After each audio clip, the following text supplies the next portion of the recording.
trái thơ bí để hù đời tam phong sao tô ấy nàng phai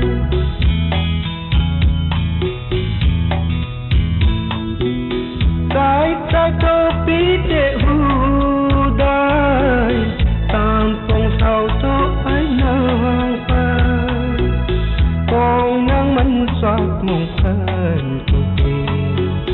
riêng sai tổ một cô này